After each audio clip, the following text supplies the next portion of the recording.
Welcome to The Explainer. We've all had one, right? A bad boss.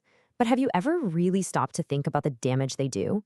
Today, we're going to dig into how one bad manager doesn't just ruin your day. No, the ripple effect is huge. It can poison an entire team and even make us question the whole point of work itself. It makes you feel like a 5-year-old. Just think about that for a second. That's how someone described what it's like to work for a micromanager. It hits the nail on the head, doesn't it? That feeling of being treated like a kid, constantly second-guessed when you know what you're doing. That's really the core of what we're talking about today.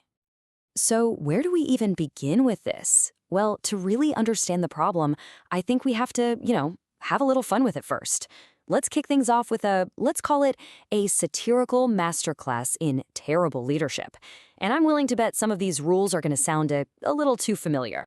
All right, rule number one, and this is a big one. You have to involve yourself in every single decision. I mean, down to the color of the staples, okay? But here's the real genius move. Once you've made yourself the single point of failure, just don't decide. Let everything just pile up, create a total logjam. It's beautiful in a terrible way. Okay, rule number 2. This one's a classic. You ask your team for their best, most brilliant ideas, you listen intently, and then you go straight to your own boss and present those ideas as your own. But wait, it gets better. The cherry on top is when you assign the original employee all the hard work to actually make your brilliant idea happen. You get the glory, they get the grind.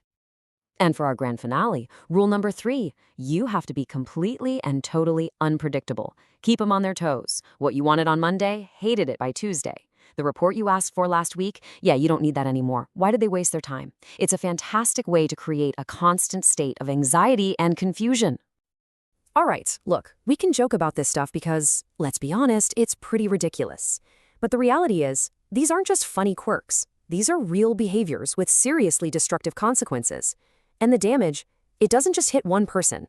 It spreads. It's like a virus.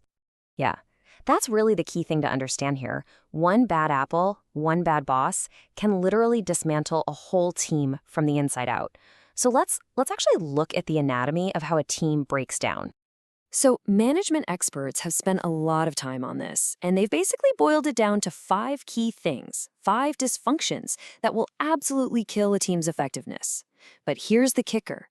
These dysfunctions don't just pop up out of nowhere. Oh no, they're often a direct consequence of those rules for bad bosses we were just laughing about. Okay, so let's connect the dots. You take that classic bad boss habit, right? Micromanagement. What does that do?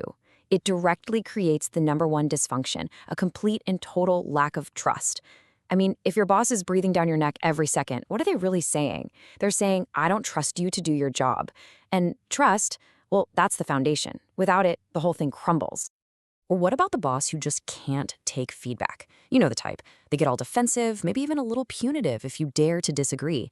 Well, what does that teach the team? It teaches them that conflict is dangerous, that it's safer to just shut up and nod along. And when that happens, healthy debate dies, problems fester, and brilliant ideas, they never even see the light of day.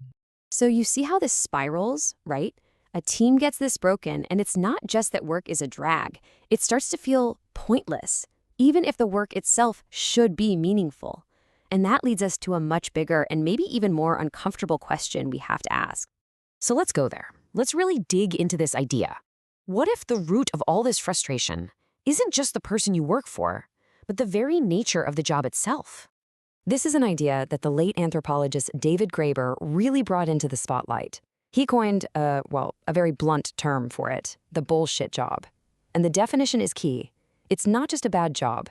It's a job that is so completely pointless, unnecessary, or even harmful that the person getting paid to do it can't even pretend it has any value.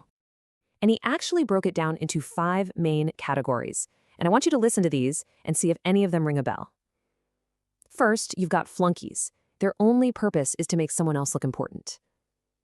Then there are goons, whose jobs are basically to be aggressive on behalf of their employer. Think lobbyists or corporate lawyers. Duct tapers are the folks whose jobs only exist because of a glitch that could be fixed permanently but isn't. You've got box tickers, who just go through motions to allow an organization to claim it's doing something it really isn't. And finally, taskmasters, who basically just invent pointless work for other people to do. Sound familiar? So you've got this widespread feeling of meaningless work. And that brings us to something we hear constantly in the news, right? But what's so interesting is that the complaint itself, it's not new. Not at all. It's actually ancient. Yeah, that old line, nobody wants to work anymore. We hear it all the time. But it's not some fresh take on millennials or Gen Z. It is a complaint that the powerful and the wealthy have been making about the working class for centuries. I mean, we're talking since at least ancient Greece. It's one of the oldest complaints in the book. But here's what that complaint always conveniently leaves out, doesn't it? It completely ignores what the work is actually like. It sweeps aside the fact that so many jobs are unfair, unstable, irrational, and just plain soul-crushing. And that's what this all boils down to. It brings us to the final, and I think most important question. A question that changes the whole conversation.